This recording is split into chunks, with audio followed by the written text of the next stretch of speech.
and welcome to the Glacially Musical Podcast and YouTube Extravaganza. As always, I am Nick Cameron of Glacially Musical, and I am joined by the man who you will never see, Keefy Chameleon. How are we doing today, buddy? Just call me Zartan. Zartan, that's a good one, but Dreadnoks doesn't work for this. But as always, it is beer, metal, and swearing. I am going to do my beer check. Today, I am rocking a Brewdog Iron Maiden Hellcat. It is an India Pale Lager. Hopefully that came out well. Watch me pour. Gonna not do anything silly like last week, like pour on myself, which I am doing. Shit. That's solid. Oh, no. I mean, a good 2 ounces is on my leg. Oh, no, man. Um, Look at that where did color, you though. acquire the Maiden beer? Because I haven't seen it in any stores. This is at my local store, Randall's, which big fan of Randall's. They have several locations in the St. Louis area. When I knew that we were moving into the right place was when they opened up a new Randall's that would be directly on my way home from work. So I have a Randall's next to a Chinese restaurant. And I'm like, holy hell, this is it.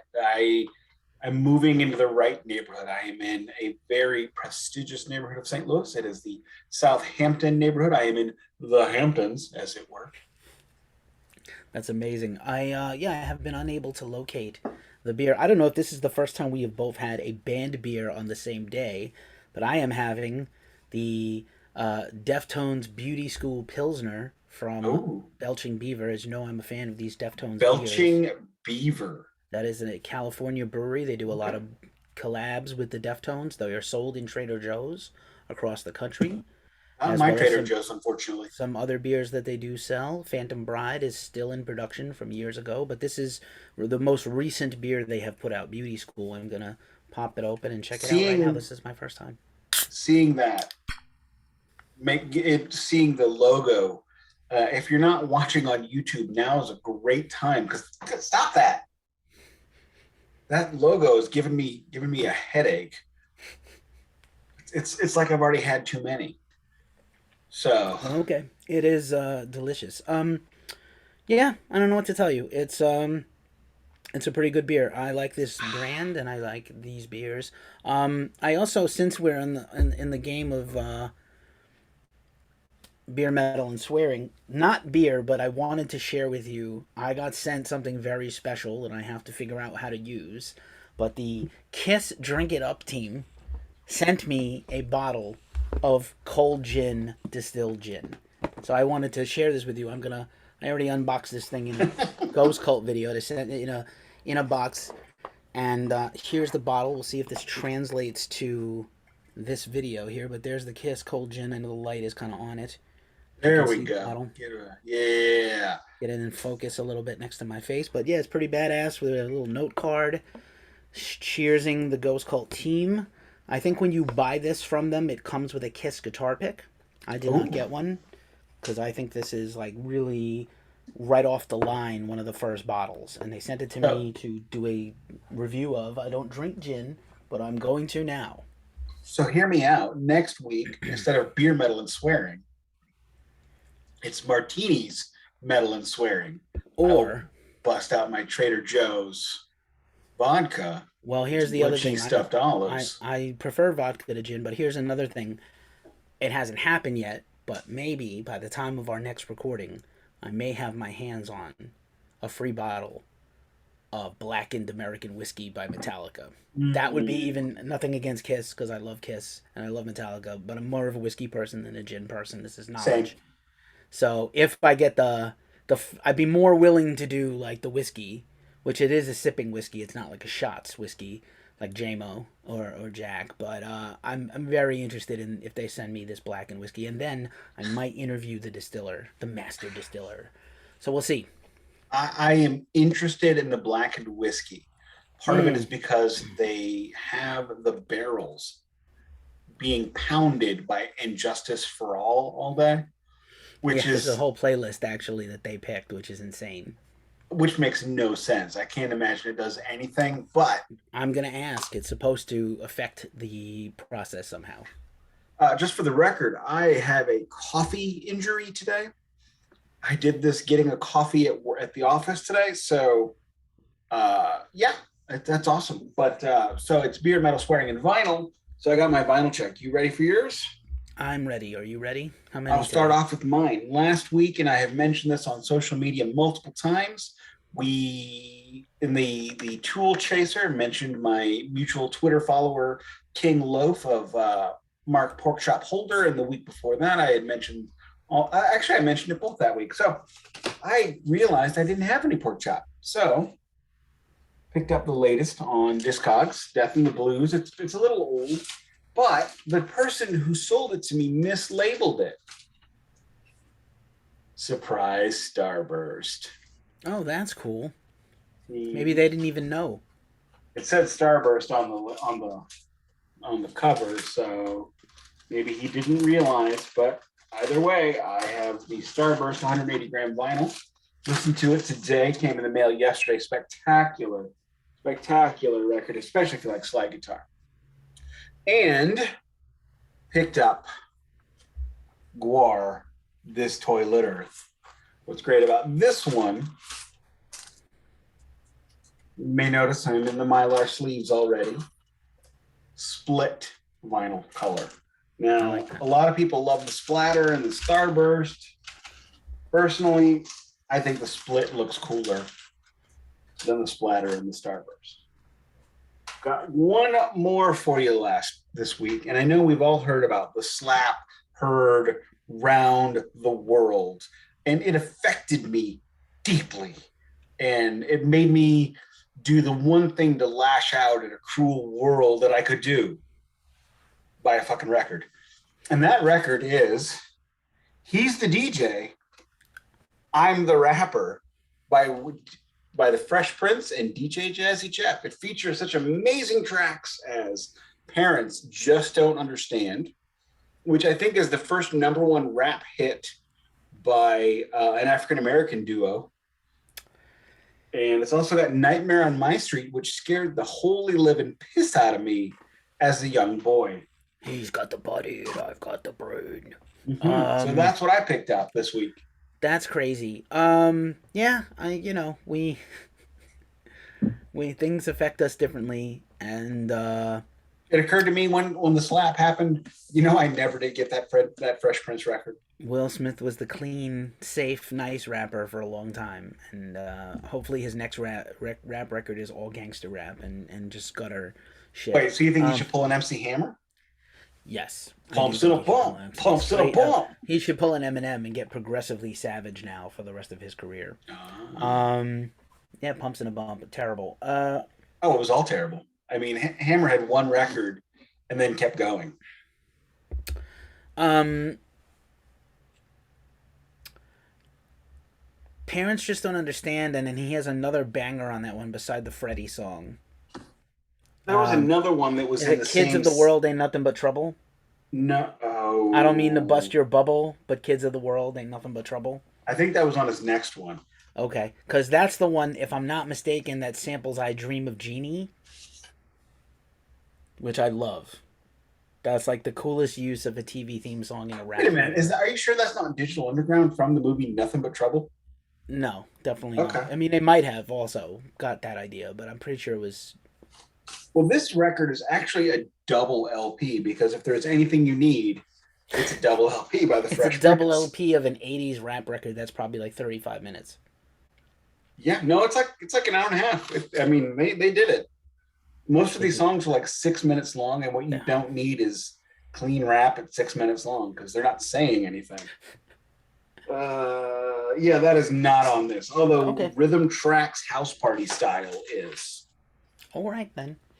I don't know what that is. I didn't listen to the second record because it didn't have the songs I knew on it. So Indeed, indeed. Well, you have all new vinyls. I've been expecting just a. I don't know if we're still gonna do that chaser idea where we do like a gang of your late father-in-law's records, but I'm impressed at your restraint. At the same time, and I think you said you had bought like 24 new records, you and the family collectively recently. So, I have a it's lot of stuff coming. and some other stuff in hand, but the one that I wanted to highlight for me this week. Oh, I'm sorry. I actually forgot one. Let me pause this for just a moment. Totally sorry about that. I forgot about this one because I already put it on the shelf and I didn't keep it in the waiting to be shown pile. I picked up this one last Thursday, which shows how I said I wasn't going to buy this record, and I said I wasn't going to buy any of these pressings record, but here we are. Metallica's The Black Album. None More Black. None More Black. Also, it's got the Mylar inner sleeves, and it is the Walmart pressing. The Walmart pressing. I think that's the one I don't have, and I can't believe you found it in the store. That shit boggles my fucking mind. Got it used, $25.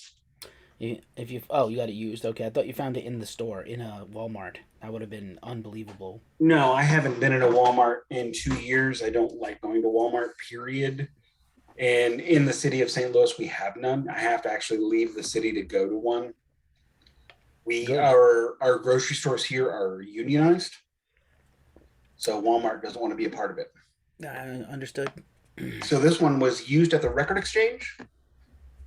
Came across it and I went, no. Yes. Well, if you see another one, let me know, because that's the one I don't have. I have all. Do you have a black cover? Do you have a black copy of it? A what? You've got a black copy of it or anything other?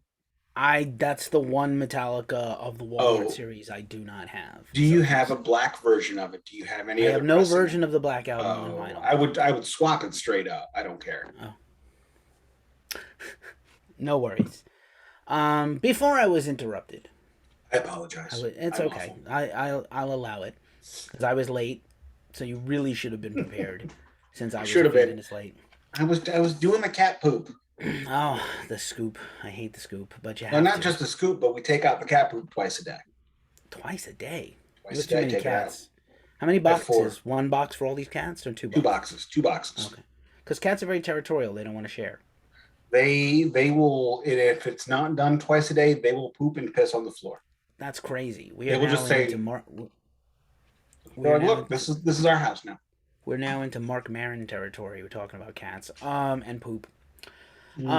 So I have a lot of things coming in that I ordered months ago. I have some things on the way. But I picked this one. I really wanted to single out this one. I treated myself to a show just kind of as a fan. No Ghost Cult responsibilities. I went to see the last night of the tour from Sepultura, Sacred Reich, Crowbar, and Art of Shock.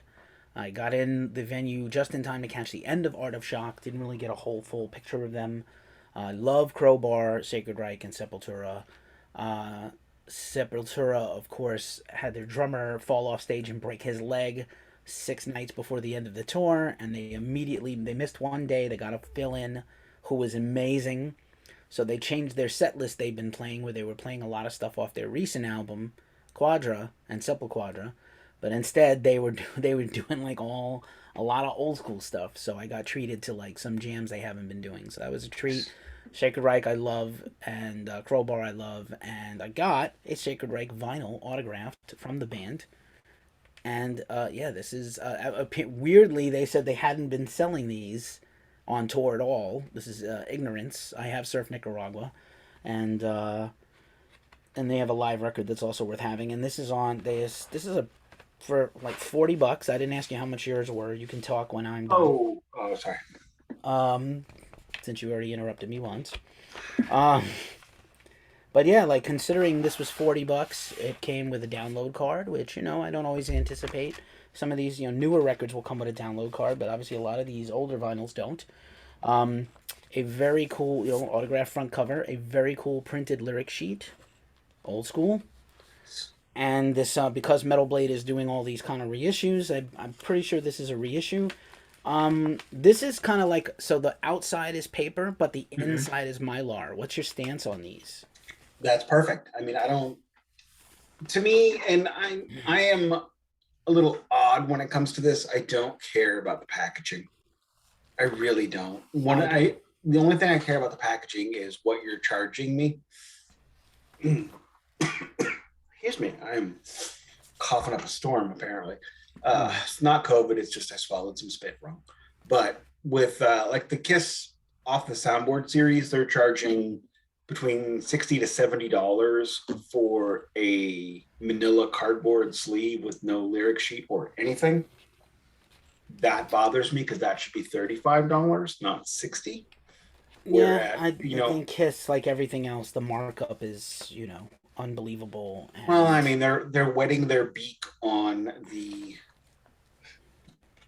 excuse me, they're wetting their beak on the resale market because yeah, I don't really do much Kiss vinyl anymore, any new stuff anyway, because I know that there's going to be people buying 8 copies of each one in and order to reselling. flip it, and so it's like, okay, you guys are the Kiss Army is pricing me out, and I'm not gonna get hosed on that.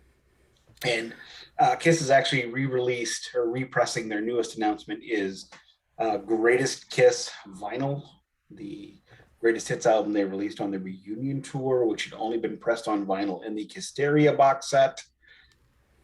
You can get this particular greatest hits for $50 or $200. I don't need it. And I can just give you a big middle finger and not give two craps about any of it Yeah, Kiss because has put out one thing on vinyl I really would like to have, and that was the.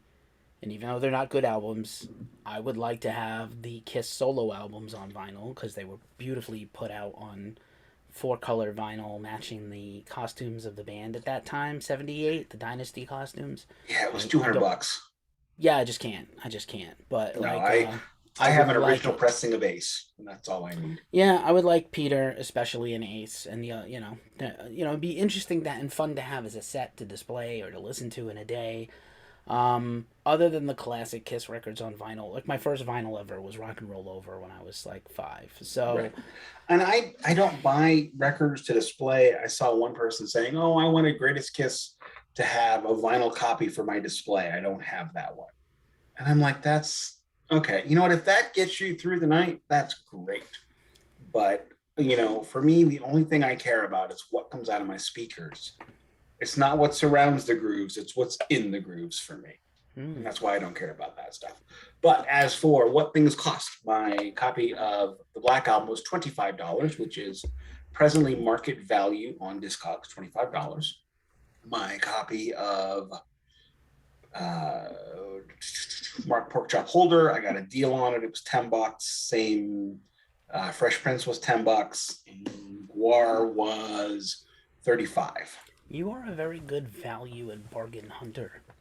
Oh my God, yes. I mean, vinyl it's a luxury. It is by every stretch a luxury for me because I can get most of this stuff at the library for free if I want to.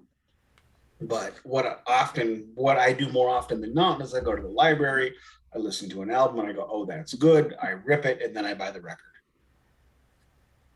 So I've got a legitimate copy of it in some way because and when it comes to smaller artists, my God, you just have to support these people even if I don't.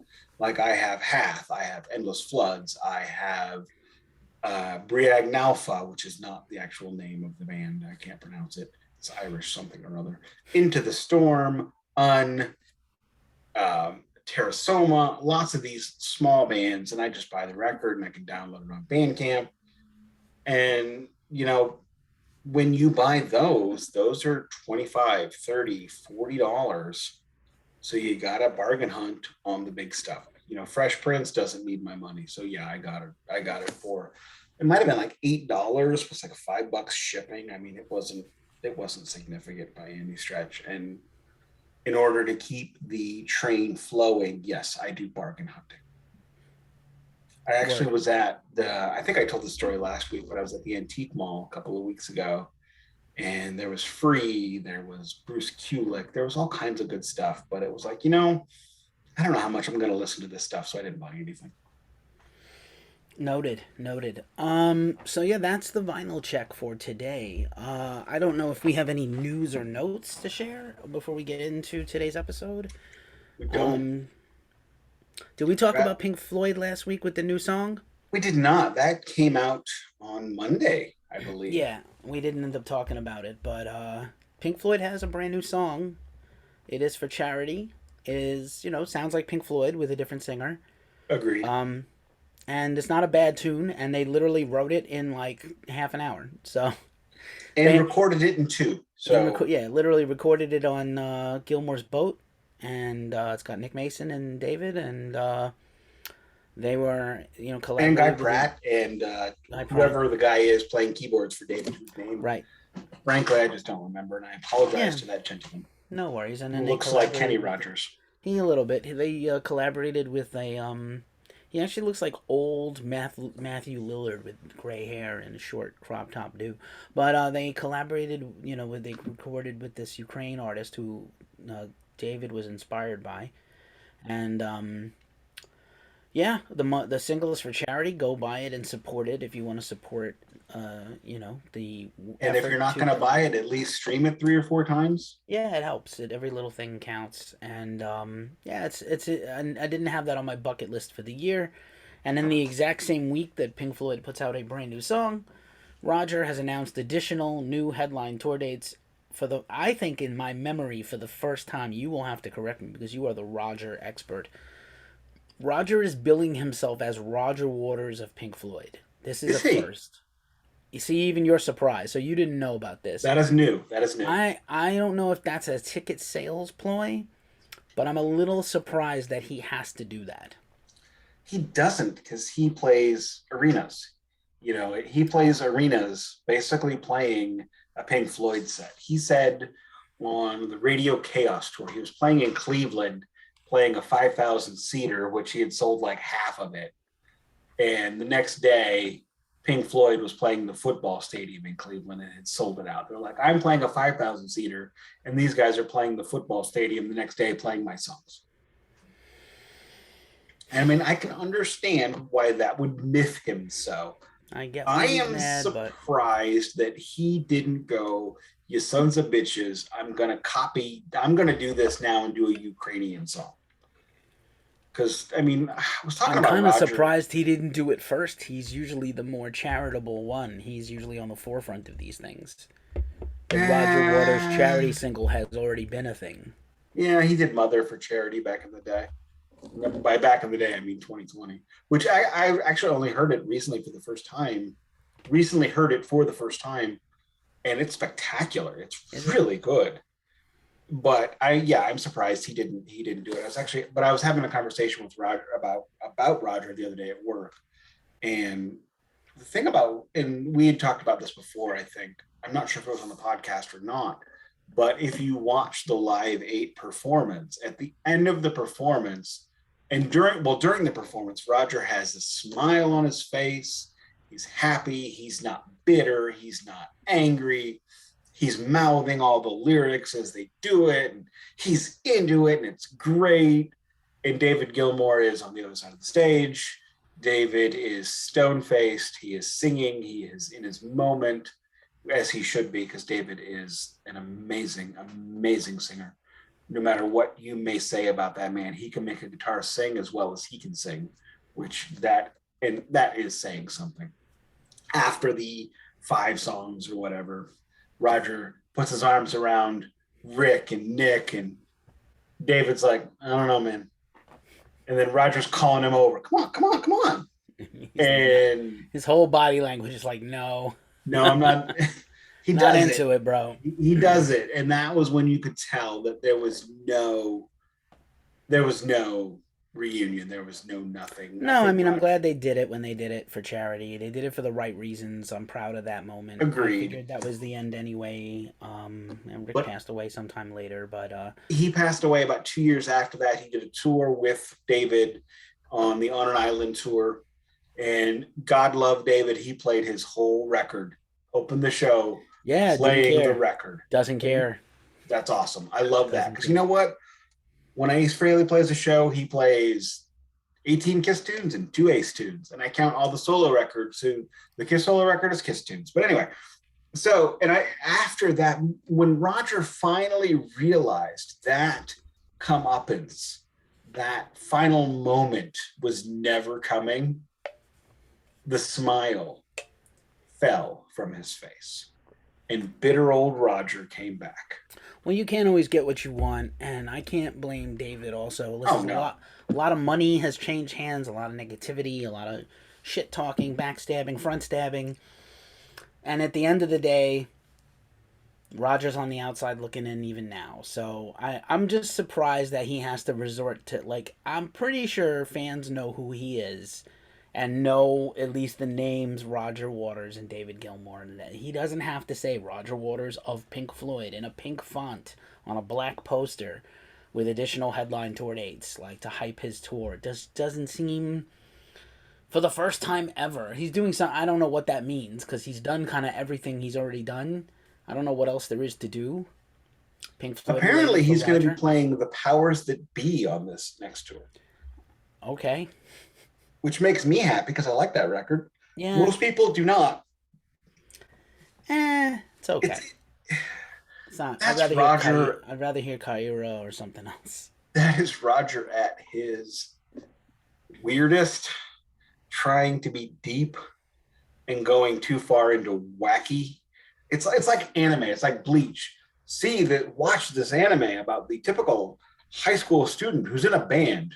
Oh, also he has to fight demons on the weekends and he misses. And that is Radio Chaos. Nice. Apropos of nothing, Thin Lizzy or Pink Floyd related, I have one final question for you before we commence the rest of our episode. Have you seen Metal Lords on Netflix? Is that the one about the cello player who joins a metal band? I have not because I've already bought the record. It's called Gracion. Stop being cynical for a second. I can't help it. Watch this movie with you. If I can help it, you can help it, first of all. Second of all, yeah, really. Second of all, watch this with your daughter and your wife. It's awesome. What streaming service is it? It's on Netflix. Netflix. Okay. And it's fun. Don't go in with high expectations. It's a kid's coming of age movie. It is co-written by the author of Game of Thrones. This is the first thing he's done since Game of Thrones. I'm pretty surprised. Tom Morello is an executive producer on this thing. It is done with a lot of. We'll watch it. It's not meant to be serious. People look, they couldn't even play. It's not. Just lower your expectations. Go in with an open heart and mind, and come back and tell me what you thought of it. Because I personally, I loved it. But again, I'm not as jaded as I like to think I am. As black as my heart can be. Sometimes you gotta just take a thing for what it is and appreciate it. I'm on beer too, by the way. Low-cal IPA. You are just rushing through your beer. You've been talking more than me, and you're on a second beer. That's very impressive. It has been a rough week, personally. We are on the downside of it. However, I will say this: I don't like to get too personal because I like everybody to believe that I have this wonderful, classy life where there's no problems. But I mean, that's just not reality. The reality is, on Friday, I have a funeral. I have a funeral for my Aunt Peg, who is basically my surrogate mother. When my mother couldn't take care of me, Peg always took me in. So is Peg her formal name, or is it an abbreviation like Margaret in the UK? Frankly, I don't know. Okay. I don't know. It's always been Peg. Okay. Well, you have her mother's name was Margaret, which is why my kid got the middle name Margaret. But that's besides the point. So yes, I'm dealing with some stuff this week. I suppose. I'm sorry to hear that, pal. And beer and music makes it better. It does, and that is the life. The life we live is full of loss. We lost Gilbert Gottfried this week, which was another surprise. And I will not tell you that I was the biggest Gilbert Gottfried fan in the world, but I did watch him on Up All Night. And Up All Night.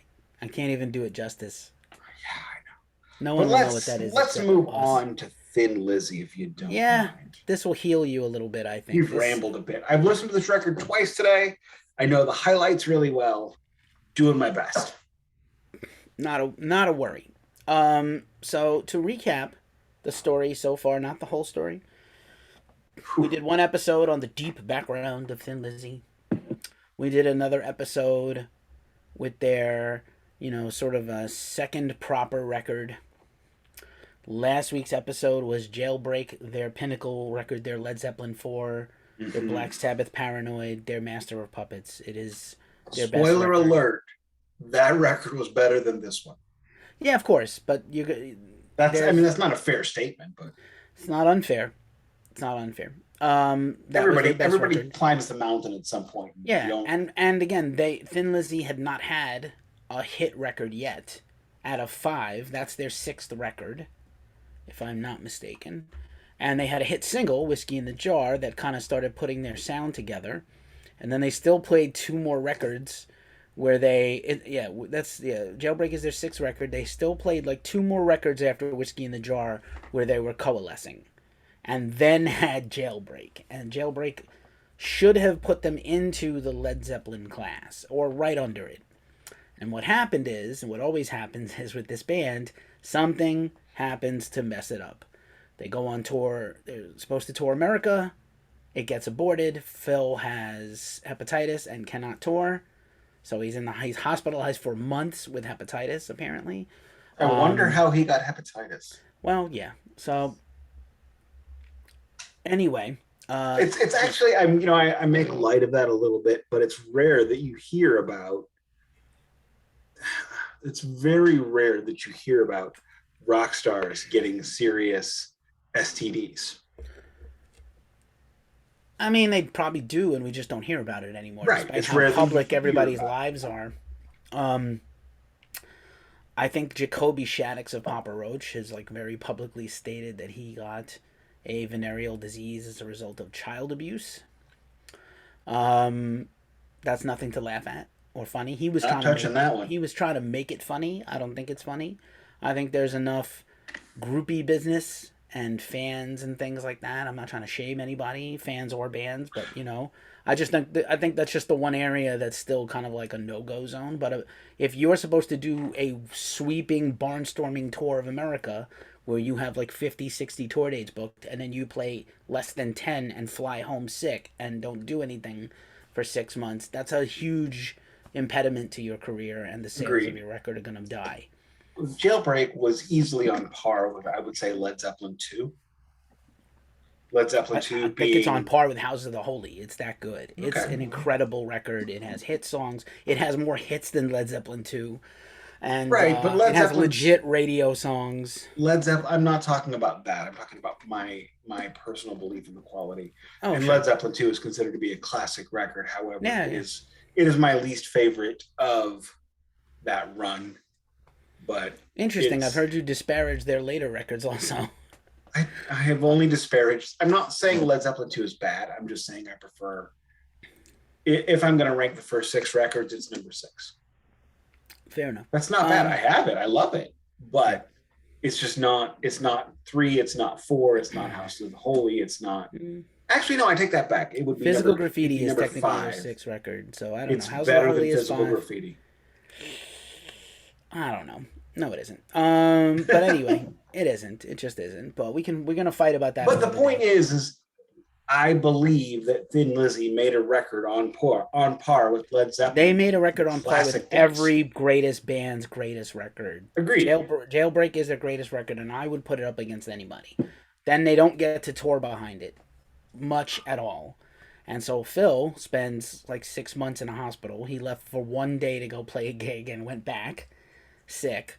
And while he was in the hospital, they gave him an acoustic guitar, and he wrote what would become their next album, Johnny the Fox, which is the album we're going to talk about today.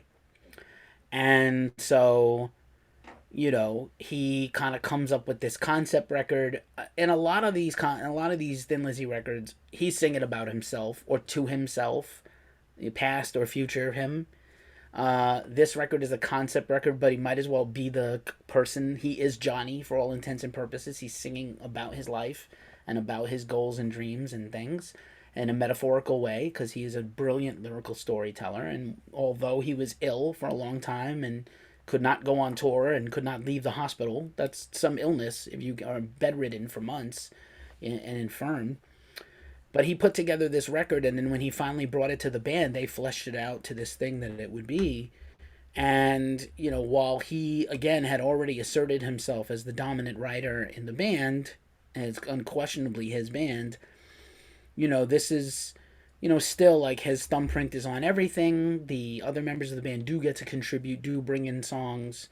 There's at least one track on here that he's contributed to every track, but there's definitely a few that are pretty full band arrangements and such. And in a lot of ways, not to spoil it, but spoiler alert, while you don't have obviously the hits like The Boys Are Back in Town and Jailbreak and Emerald, you do have a very deep, thorough record all the way through. I think because it's a concept record and this isn't like a prog band, so it's not The Wall and it's not 2112 and it's not Tarkus, but it's kind of a concept record by a rock band, a straight up rock band, that I think that this record gets overlooked for its value. But we're gonna go through the tracks, and That is something about myself that makes no sense because I think I love concept records more than anyone I've ever known. Period. Is your name Keith? Because I don't think so. We'll fight this another day. I am I'm the top 1% of the top 1% of concept record lovers. That's just my jam. It always has been. I blame that on The Wall, honestly, as The Wall was one of my formative records. It will ruin you. However, if you are just a rock band that doesn't do concept records, when I hear you're doing one, it turns me off. That's interesting. It makes no sense. But, I will drink at the tap of King Diamond concept albums, even Voodoo, even the Grave. I mean, I will just pour it, just spray it on my face, King. And he's not a great storyteller by any stretch, really. Do you think maybe we need to do a King Diamond run so I can prove you wrong on this? I actually was thinking about doing King Diamond next run, but that's besides the point. Could be Fate, could be Diamond. Oh, we'll see. Could be both. Could be both in the 90s. But I mean, like when Velvet Revolver, their second album was going to be a concept record. I'm just like, no, I'm done. I'm good. You guys have fun. And which makes no sense because I drink at that tap. I get it. I don't. Best two bands with concept records the last however many decades: Rivers of Nile, and again your least favorite modern band, Mastodon. Crack the Sky, I put it up there with Dark Side of the Moon and The Wall. But I'm sorry, did you mispronounce Coheed and Cambria? Yes, I did not say Coheed and Cambria. I'm hot and cold with that band. The Afterman, Ascension and Descension. Yeah, is modern. Okay. It's a no. What? It's all right. No, it's a modern prog masterpiece. Yeah, I guess. I said it. I'll say it again. No. So Johnny the Fox, though, they put this record out. I'm gonna say about a year, October '76. So this is, two records in the same year. Basically, he came right back with another record. This is literally 6 months later, after Jailbreak, this record drops. They literally recorded it in August and put out a record in October. So we're talking about Jailbreak in March. We're talking about Phil Lynott at what age? 26, 27 at this point? Yeah, for sure. And we're on record 7. Yeah. That's crazy. And again, even if you throw out the sort of the formative nature of the first few records, it's impressive by any measure that they did this much music in a short span of time. And again, to me, those middle two records, Nightlife and Vagabonds and Nightlife, are very good. Jailbreak is a 10, and Johnny the Fox we're going to talk about now. You left out Fighting. I'm sorry, Fighting. Fighting's like a good 8. Mm-hmm. And then Jailbreak, and then Johnny the Fox. So Vagabonds, Nightlife, Fighting. Nightlife Jailbreak was the beginning of an idea. It was the light bulb. It was the light bulb. Fighting was the genesis of the idea, and Jailbreak was the perfection of the idea. And Johnny and the Fox is, let's do something else. Slightly, but I think some of those things are also still here, and I just think that he put the emphasis on... He put the emphasis on songwriting rather than musical exposition. Right. And again, this is, an album mostly the germ of one person as Right. And opposed to a band effort is going to always be the will of that one person who's the if you leader. write an album on an acoustic guitar in a hospital bed over the course of a couple of months, it's going to be lyrical exposition more than anything else. Mm. Period. That being said, let's go through the tracks Sure. and talk about some of these great, again, this great storyteller and his great story about himself metaphorically. He is Johnny the Fox. He's literally singing about himself. So Johnny opens the album, and it's a ripper to me. It's a banger. It's a great album opener. It's a psst, can open, beer can pop. It's And definitely a beer check. it's a beer check for sure, and it's pretty raging the whole way through. I think they didn't really have an ending for it, so it kind of fades out awkwardly, like a lot of songs. Yeah. That I think like they have so many songs that end on like a vampy climax that like I think this is the point in their career. They're like, okay, fade to black. But Johnny sets the table for the whole record, sets the mood, sets the story, and again, he is 100%. He's using metaphors, but he's talking about his own struggles and triumphs, and again, a lot of this me against the man kind of thing. That is his whole arc as a person. Agreed. And there's not much more I can say other than what you have already said about Johnny, about the opening track of Johnny. Spectacular song. It is the perfect opening song. It is a hook. It is a hook that gets in you. And me, I should say, it is a hook that got in me and made me want to listen to the rest of it. And more often than not, when we do these on albums that I don't know, I don't get to listen to them all the way through at once. I listened to this album all the way through twice in a row today, once at lunch, once on the drive home. And Nice. this is it's a 35-minute record, so it's perfect for both of those things. Fair enough. Rocky is the second song, and it is a Brian Downey, Scott Gorham, Lynott production. It's solid, not spectacular. It's a good Agreed. second song.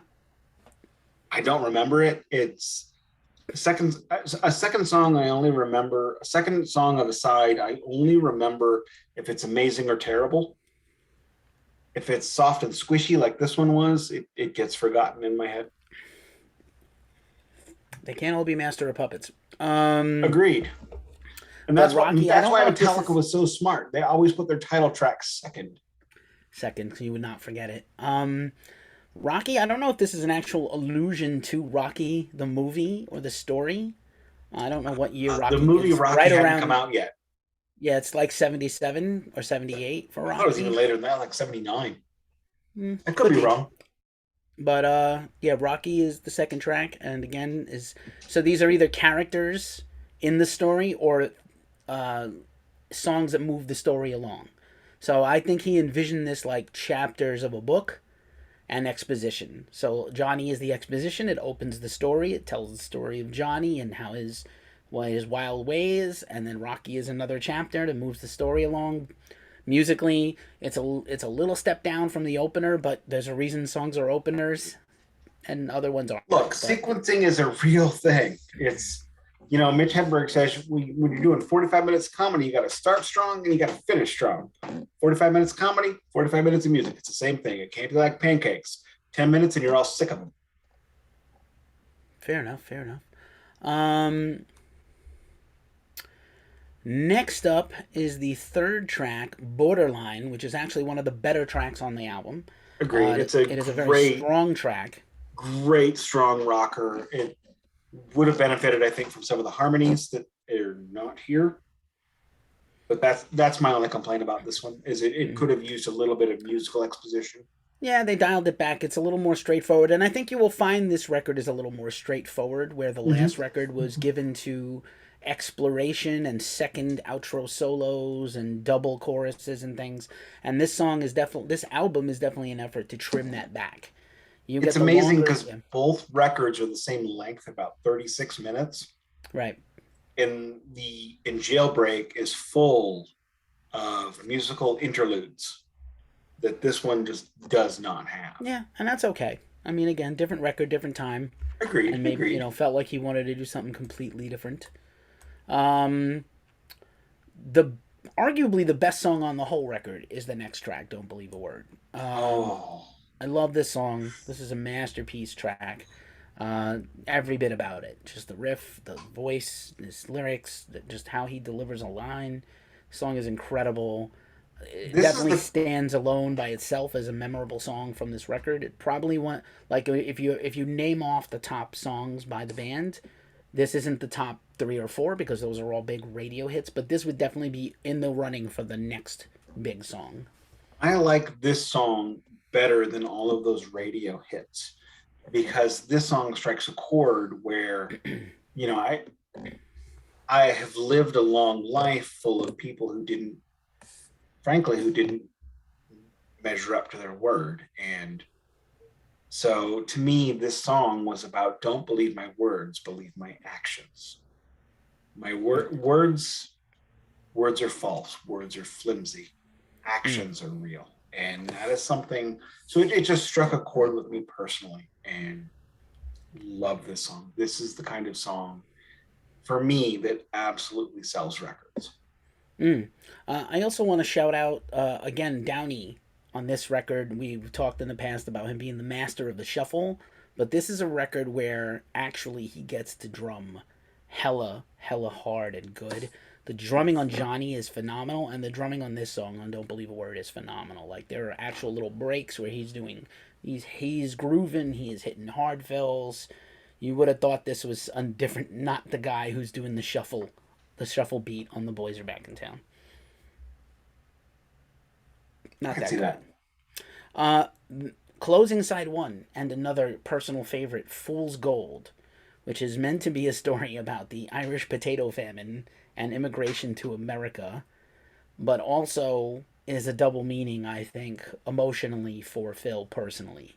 I think he was alluding to why that you can, they came seeking a better life and didn't get it. And you don't know, even when you get everything you want and your dreams and aspirations go with it, you end up unsatisfied by the result. And I think he was talking about the bigger arc of his whole life and success and stardom, too.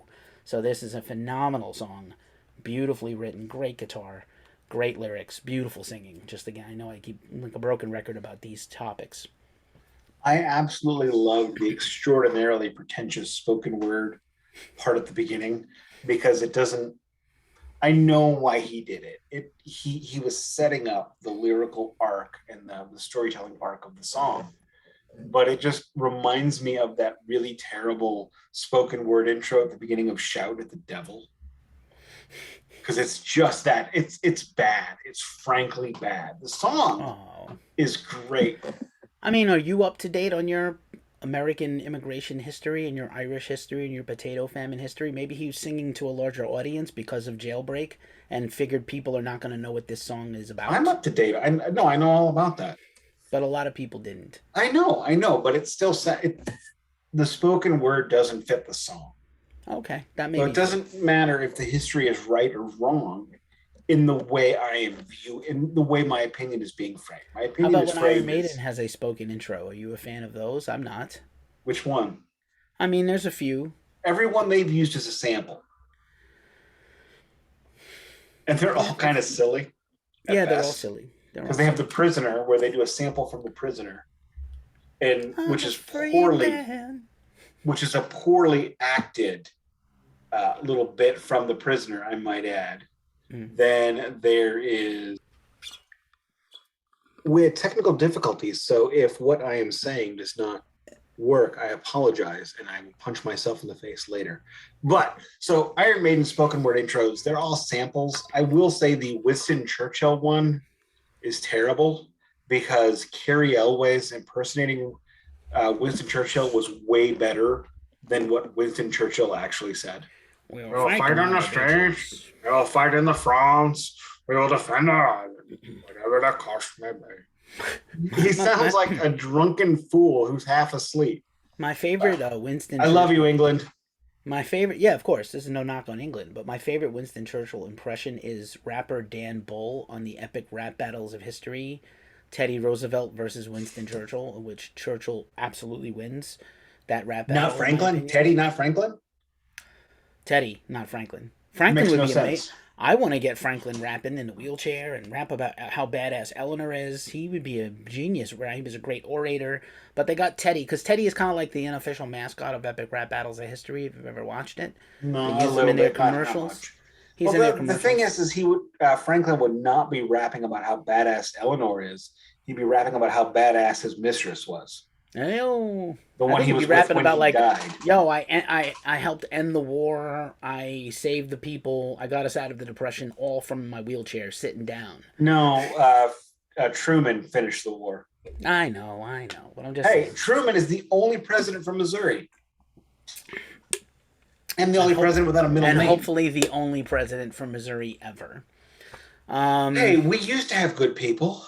Now it's all a Yeah, shit show, but we had good people. super shit show. Moving right along to Moving side along. two. So Fool's Side two. Gold to me is a great song, even if the Oh, spoken word intro doesn't work. I forgot to mention something. I listened to this on vinyl, if YouTube is to be believed. It was a vinyl rip. Okay. It didn't have any pops or clicks, so I don't know if that's I true. listened to it on my actual vinyl that I had a few weeks ago in my vinyl check that I Nice. got from Thrill House Records in the Mission here in San Francisco, where I will take you if you visit. I'll be out there at some point. At some point. Side two furthers the story of Johnny. Johnny the Fox meets Jimmy the Weed. I wonder what Jimmy the Weed does. I wonder what Johnny the Fox does that he meets Jimmy the Weed. This is a Downey Gorham Lynott track. Again, most of this record is under 3 minutes, under 4 minutes a song, except two. It's a pretty rockin' tune. It's a good opener to side two. It's solid, not spectacular. I think you'll find side two, the I don't want to say diminishes because there's a couple of great ones, but it's definitely a little notch down from the heights of side one. Well, I mean that's side twos in general. Honestly, I mean Not it's always.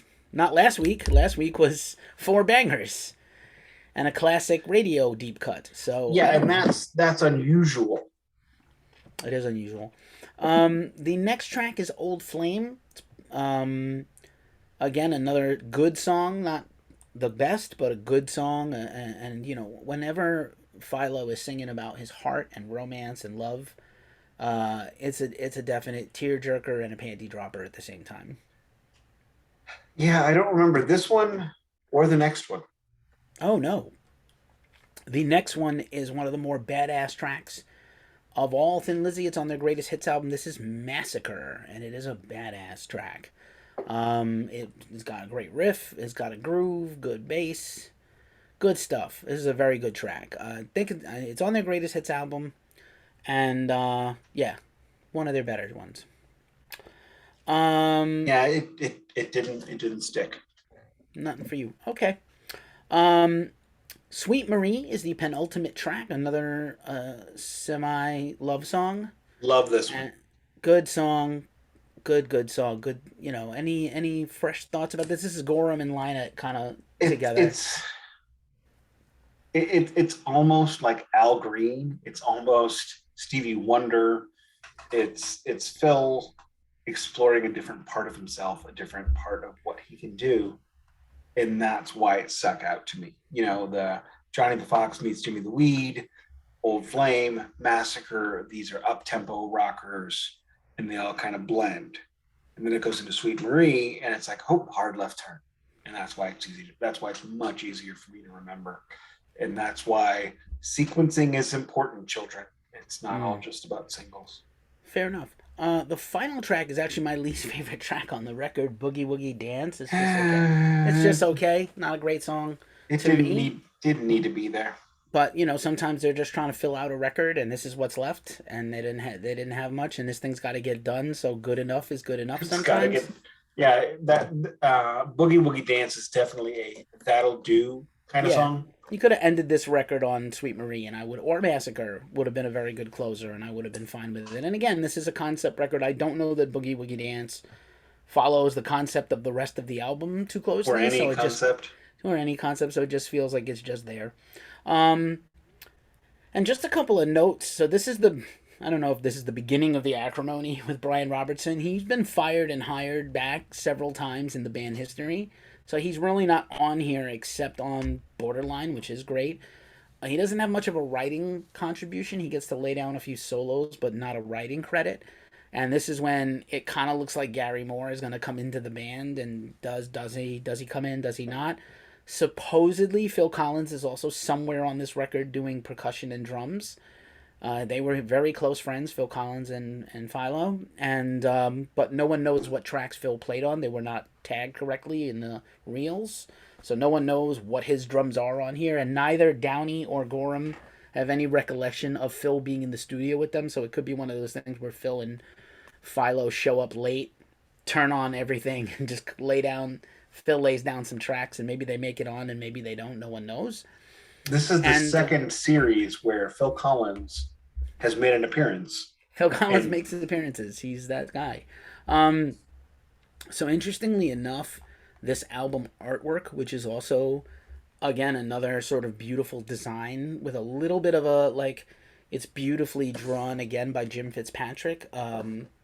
Again, randomly, the iconic Thin Lizzy logo present on the last record is not on here, but there is kind of a cool cartoon element as well as like a classic Celtic element border, and that doesn't get talked about quite enough. And then so the album comes out, and obviously, look, it was going to be a step down from Jailbreak in terms of success, chart success, because you're just not going to be able to catch lightning in a bottle twice. Most bands can't. There is, I mean, there is nothing wrong with that. No, in my humble opinion, your record, 10% of your record sales is your fan base every time. And that's it. And then 90% is people who just kind of fell into it that week. I mean, I can tell you, I don't love every band who's on the shelf.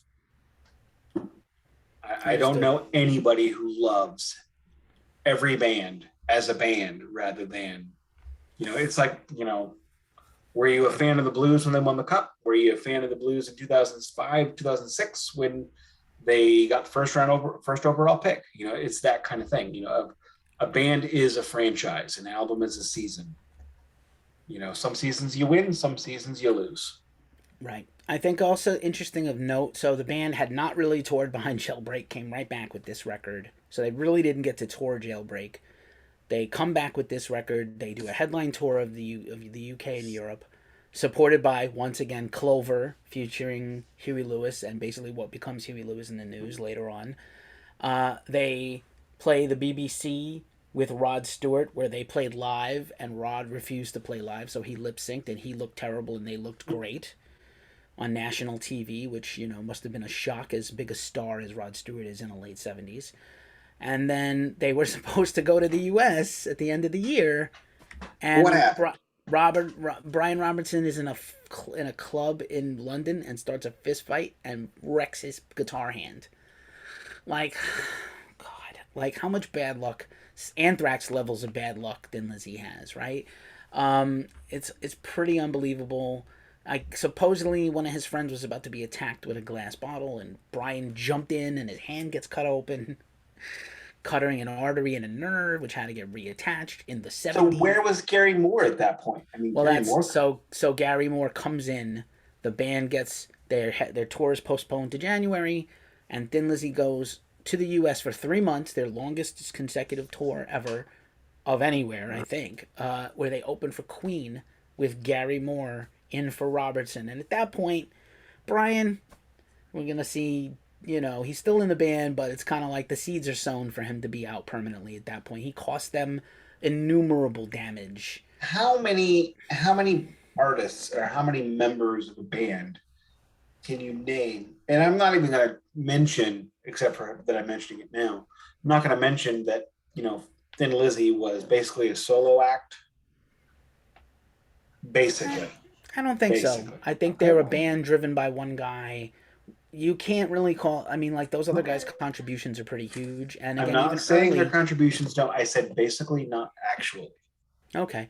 But I think also, like, even to their early days, before they had this sound with Eric Bell and Whiskey in the Jar and things, I think... All right, we're getting Nick levels of pedantic now. So. Well, you are the one who wants to do these macro breakdowns of things, and I'm going to defend my point of view. I think it's more of a band than you give it credit. So now it's all my fault. Okay, fair. I That's probably true. But Salty how many? Nick. Time for a third beer. For I Nick. might. I would have to show you my butt, and I don't feel like doing No that thanks. today. But how many times can you name somebody they're about to go on tour and somebody in a band where maybe it's a solo project, maybe it's a de facto solo project, where they can't tour, someone else comes in, and that person comes back. Rare. It's rare. Exactly. Not that many times. Typically, Adam D comes to mind from Killswitch Engage. Some guys you can't replace. You know, like you could. Hey, Brian Robertson's a songwriter and a lead guitarist and a co-lead guitarist, and Gary Moore is a legendary guy also. So you're not losing anything. If anything, you're gaining a guy. You're gaining a talent. But like certain bands, Brent from Mastodon broke his foot, and it's either tour with a boot or not tour at all because they can't replace him. Well, that's different. That's one of the primary songwriters. When it's an ancillary gentleman, like Mark St. John comes to mind. Oh, bye, Mark. Bye. Yeah. Kiss anybody, not Gene or Paul for now.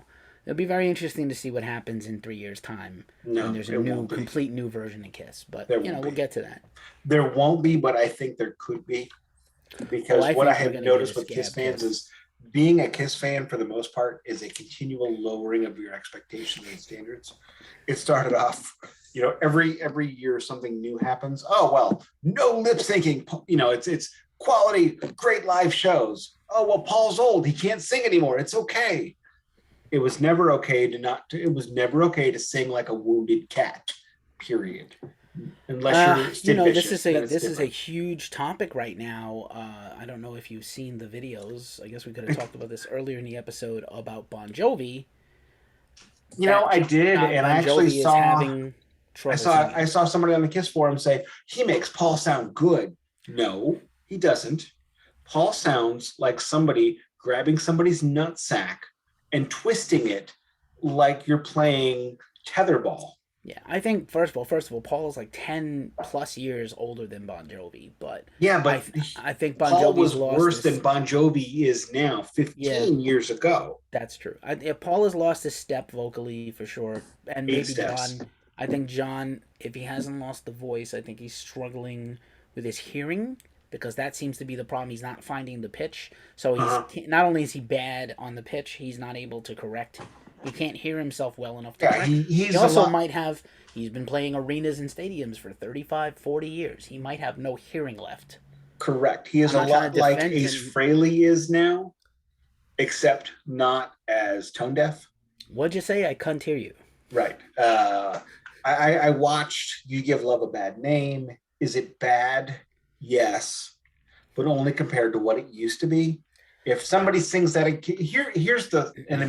this is a really terrible way of grading this, but I'm saying that before I say this. If somebody sang this at karaoke, your eyes would not cross. You would not cover your ears. You wouldn't go outside for a smoke. You would be like, oh, okay. Because it's not out of key. It's not awful. It's a little pitchy. However, when you go back to what John Bon Jovi used to be, it's not even close. I mean, even 10 years ago, It's My Life is not even 10 years ago, right? It's like, It's My Life is 25 years ago. No, really? It's like 2000. No, more recent. Yes.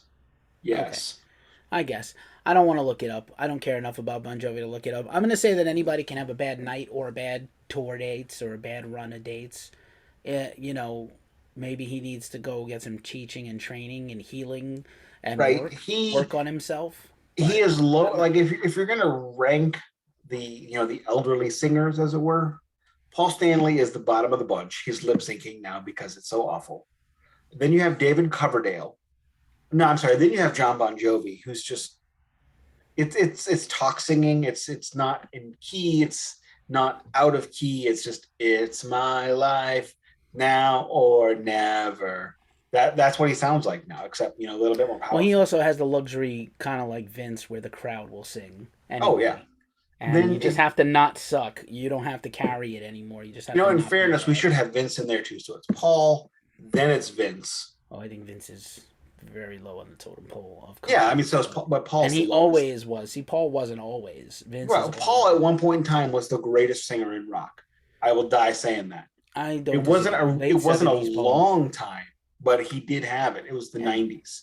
Like Oh, 92 to 98, he was the best singer in rock, hands okay. I down. don't know. All He had right. improved far greater than his 70s time, but he never learned to sing and control the voice, so he blew it out. So now he Yeah. sounds like a Ferrari without a muffler. Ouch. And then you have Vince, who just sounds like a Pinto without a muffler. But then you have John Bon Jovi, who just sounds like a karaoke singer. Then you have Where's David. Then you have David Keefy? Coverdale. Oh, okay. I was gonna say Diamond Dave. Where's Diamond Dave on this list? He retired, so it doesn't count. Oh, He retired. He retired. Vince Neil can be on the list because he's coming back, and he still tours. Diamond Dave, however, retired, and Diamond Dave is above all these. Well, probably not above Bon Jovi. Then you have Coverdale, who he is smart enough to know that he doesn't have that fifth gear anymore. Yeah. So he hires dudes that has that fifth gear. Sure. for Orchestra. him. Right. Orchestra can sing like a bastard. He is great. I saw Whitesnake. It is about 10 years ago, and he was excellent. But he definitely didn't push. He didn't push it too far. Vocally. I saw him about 4 years ago, and we showed up at the halfway through the set when he was getting to the hits. And then we were there to see Foreigner, or AKA what passes as Foreigner. It was the tour that had the original member, the one original member, the whole show. So still terrible, but I don't like Foreigner. I'm sorry, I don't like Foreigner. But it wasn't terrible. It just wasn't my thing. And so we showed up halfway through the Whitesnake set, and like I said, he wasn't pushing it. He was, you had David Coverdale out there shaking his hips, and maybe he shouldn't, but he was. Shirts unbuttoned to the navel still. Maybe it shouldn't be, but it was. Shouldn't be, but yeah, good for him. Whitesnake is great. I'm not shitting on Bon Jovi. I just thought it was interesting to talk about. It's interesting because we are seeing so many people who, I think more so in this generation, the 70s and 80s generation, who really should be able to say, I've climbed the mountain, I've done it, but I can't do it anymore. And Paul, the members of KISS like to talk about the band like a sports team. And if Paul Stanley were on the Blues, he would have been in the American Hockey League 7 years ago. Demoted. Or in the front office 7 years ago. But here we are. He's still out there acting like he can do it. There you go. This was a fun little coda. I don't know if you have any further things to add on this record, but for this record, I will leave it to you. I'm done. Okay.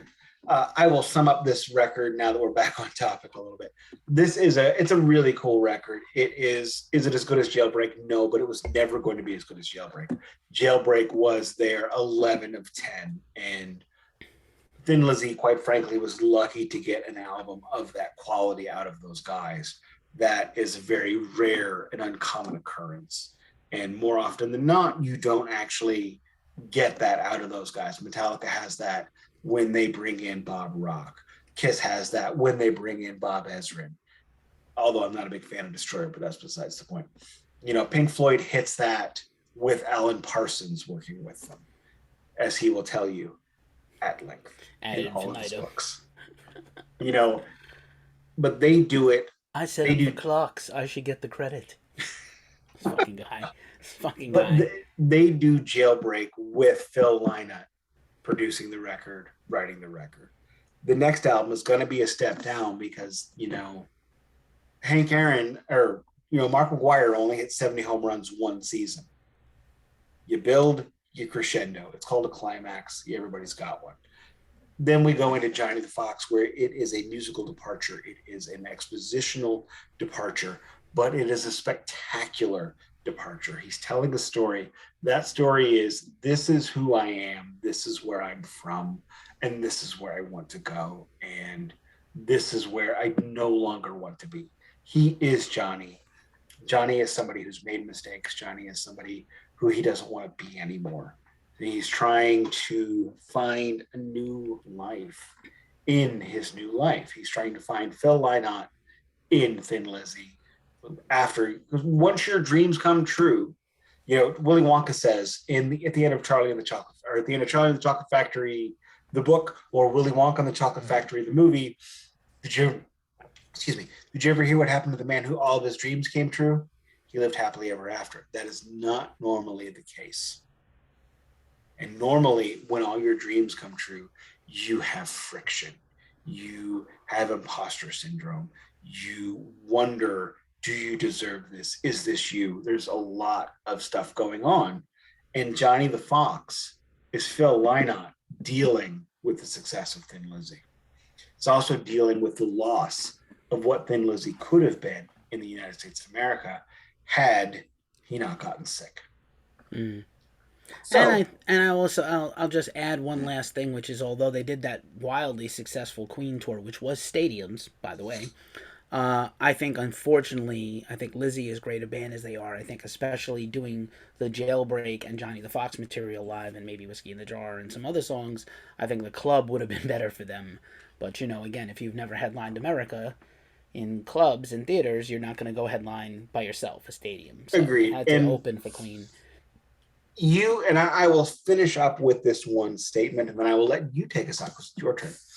But you had said when we started this, the reason why you wanted to do a Thin Lizzy series was because Thin Lizzy was a band who never made it in America, even though they deserved it. And this is the album, in my humble opinion, that makes that point. This could have been a 25 million seller record. This is, for me, on par with Houses of the Holy, Led Zeppelin 2. This is on par with Fleetwood Mac Rumors. I'm not a great fan. This is on par with Pyromania. This is on par with a lot of these extraordinarily classic records that are just ubiquitous everywhere. Well done, my friend. Well Coulda, done. woulda, shoulda. Yeah, I get you. I get you. Thanks for listening to the Glacially Musical Podcast. I'm here with Nick Cameron every week. Please follow us on social media. Please check us out on the Apple Podcast Store, Spotify, Anchor, wherever you listen to these. And please rate us if you can. Leave a comment. Engage us on our socials and talk about these pods and let us know how we're doing. And we greatly appreciate any of your support and your listening ears. This is the Glacially Musical Podcast. It does not play in Peoria.